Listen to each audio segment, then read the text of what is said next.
var spennandi leikur. Þarna Valur bara stóð í ykkur og var stundum yfir og þið stundum yfir. Svo bara leikurinn fór í báðar áttir. Hvað fannst þér svona skilja á milli undir lokin? Ég veit ekki, svona fljótlega. Bara segla, veist. Þetta var ekki hérna okkar besta framistæða, langt í frá.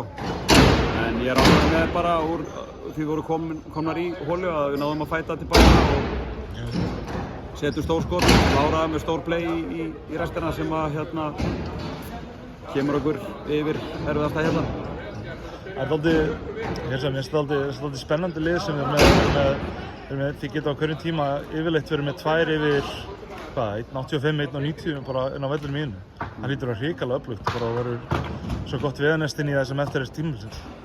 Já, við viljum trúa því að það geta bara virkað vel fyrir okkur og svona öfugt það sem var lungan úr veturum so far voru náttúrulega frekar lága þessi lið. Þannig að Pá og Eygló hafa hækkað okkur töluvert. Og bara, já, ógn í teiknum og allt það en bara yfir í þennan leika þá bara var þetta allt of köflótt. Varnarleikurinn ekki góður í fyrri hálfleik, betri í þeim seinni. Sóknarlega var þetta bara svona ómikið bara rispum, sko. Við bara að koma kaflar þar sem við erum ekki að gera nægilega vel. Við vorum komin í villalandræði og Valsliðið náttúrulega bara að fæta fyrir því að reyna að stela þessi 5. sæti, þannig að maður vissi alveg að þær kemur hérna brjálaðar. En bara fegin að fara með 2 stig. Já, það eru komin upp fyrir Keflavík núna og bara hlýtur að vera dálítið ánægður með það.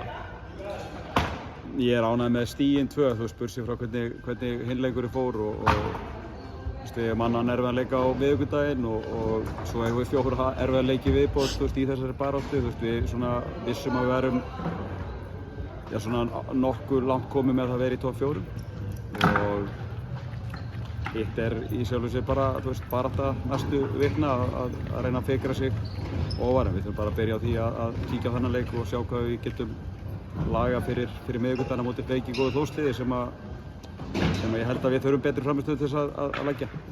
Það er ekki bara óskætt til hamingju og bara vona að við góðan leik næst líka. Takk fyrir.